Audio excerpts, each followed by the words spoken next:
The Othismos shield compression mechanics. In heavy hoplite warfare, the Spartans engineered the Othismos mass shove from a chaotic clash into a synchronized hydraulic press. Spartan soldiers carried the aspes, a 3-foot-wide, 16-pound convex wooden shield faced with a thin layer of bronze. Unlike other Greeks who held shields by a single central grip, Spartans utilized the Argive grip system, an inner bronze armband worn at the forearm and a leather handle gripped by the left hand.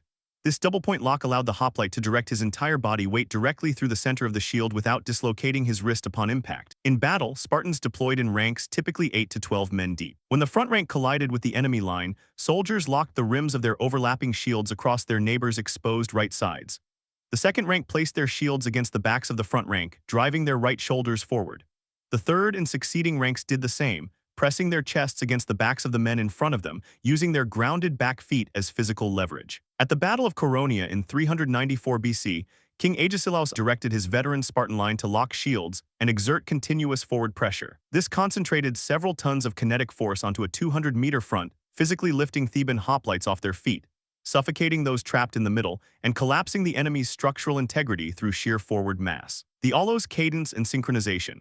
While opposing Greek and Persian armies charged into combat shouting war cries and breaking their ranks in a chaotic sprint, the Spartans advanced at a strict, measured march of roughly 75 paces per minute. This synchronized movement was dictated by professional Aulos, players embedded directly inside the military files. Spartan drill manuals dictated that maintaining the physical overlap of the aspes shield wall was far more critical than charging speed. If a single soldier ran too fast or lagged behind, a lethal gap opened in the bronze wall, exposing the unprotected right flank of the man beside him. At the Battle of First Mantinea in 418 BC, King Augus led an army of 4,000 Spartiates across uneven, rolling terrain against an aggressive Athenian and Argive charge. The Argives rushed forward at a dead sprint, exhausting their lungs and fragmenting their line into ragged clumps across 500 meters. The Spartan line stepped forward in lockstep to the continuous rhythmic piping of the flutes, crossing the field as a single, unbroken 400-meter sheet of bronze and ash spears.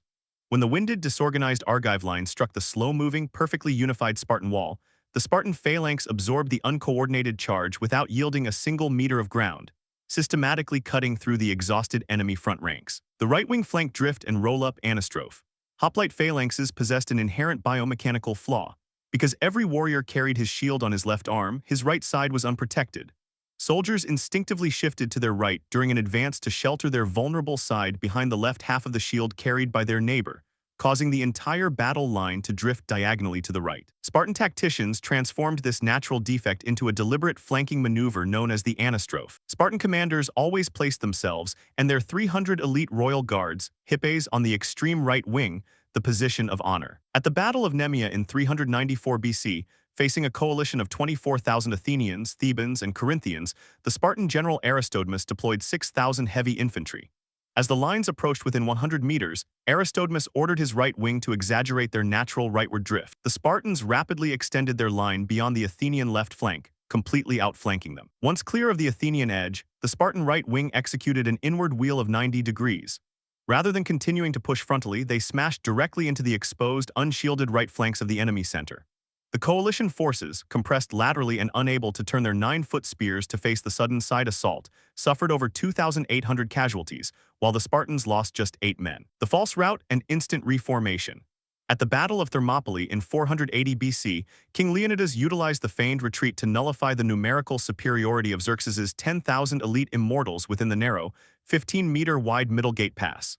Leonidas deployed his 300 Spartiates in a dense frontline block. After engaging the Persian infantry in brief, violent hand-to-hand combat, Leonidas gave a prearranged audio signal.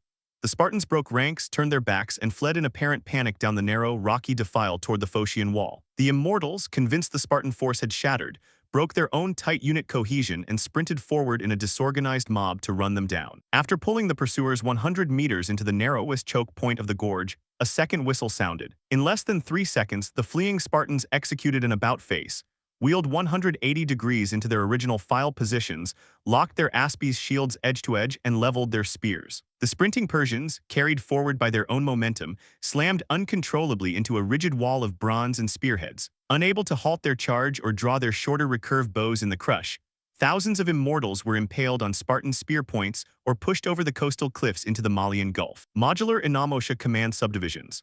The Spartan army avoided command paralysis through a decentralized subunit command structure, unlike other Greek armies that operated as a single, indivisible mass commanded by a single shouting general. The base building block was the Enomotia sworn band, consisting of 32 to 36 men led by an Enomotarch. Two Enomotiae formed a Pentecostes, 64-72 men, two Pentecostii formed a Lachos, roughly 140-500 men depending on mobilization age classes, and four Lach made up a Mora, the primary Spartan regiment of roughly 600 men. This hierarchy allowed Spartan commanders to issue complex tactical realignments using voice relays and horn signals. If an enemy cavalry force appeared unexpectedly on an exposed flank, a Spartan Mora did not need to clumsily turn its entire 500-man line. The Enomotarchs instantly executed a Laconian countermarch.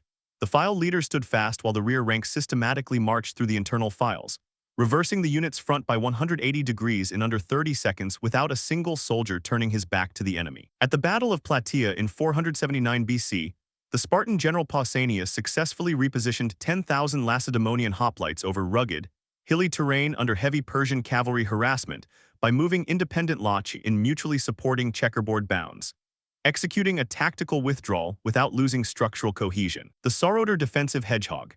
To counter the lethal cavalry charges of the Persian Empire and northern Greek city-states, the Spartans engineered a specialized dual-purpose weapon system in their primary spear, the dory. Measuring between 7 and 9 feet in length, the dory was carved from straight-grained cornel or ash wood. The weapon was tipped with a leaf-shaped iron head at the front, but its tactical versatility lay in its counterweight, a four-sided sharp bronze butt spike known as the Sauroter lizard killer. In anti-cavalry engagements, the front rank of the Spartan phalanx dropped to one knee, placed the heavy curve of their aspes shields on the earth, and drove the Sauroter firmly into the dirt at a 45-degree angle. This anchored the spear directly to the ground, rather than relying on the physical arm strength of the hoplite to resist a charge.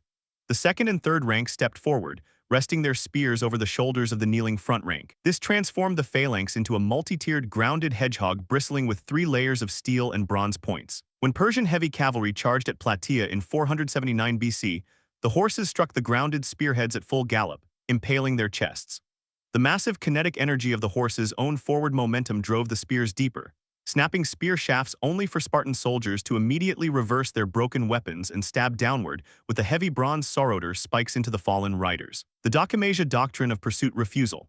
Spartan military law strictly prohibited the reckless, prolonged pursuit of a routed enemy army. In standard ancient warfare, the majority of casualties occurred after an army broke, prompting winning soldiers to scatter in disorganized pursuit to capture slaves, loot armor, and kill stragglers. The Spartans recognized that this practice created severe tactical vulnerabilities, exposing an army to sudden ambushes by enemy reserves or flanking cavalry.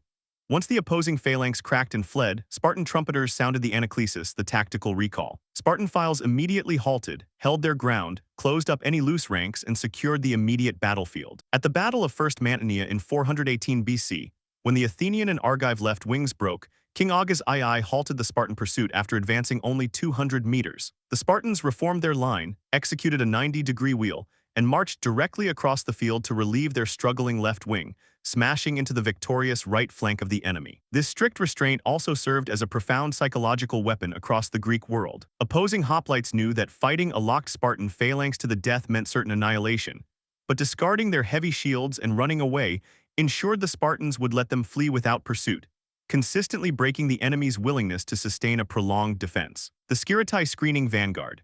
To protect the vulnerable, open flanks of their rigid phalanx from asymmetric ambushes, the Spartans utilized the Skiritai, a specialized elite light infantry corps of 600 mountain warriors from the rugged borderlands of northern Laconia. The Skiritai operated under a distinct operational doctrine compared to the heavy Spartiate hoplites. Armed with lighter shields, throwing javelins, and short swords, they were trained to fight in open, dispersed formations over broken, mountainous terrain where a heavy phalanx could not maintain cohesion. Spartan battle doctrine permanently stationed the 600 Skiritai on the extreme left wing of the imperial battle array, functioning as an agile security screen. During marches through hostile territory, the Skiritai deployed hundreds of meters ahead of the main column as the vanguard, clearing mountain passes, seizing key high ground redoubts, and identifying concealed enemy ambush positions. When the main battle commenced, they anchored the difficult terrain on the left flank, executing rapid hit-and-run javelin skirmishing that prevented faster enemy light cavalry and peltastes from encircling the heavy Spartan phalanx, while the king executed his decisive flanking maneuver on the far right.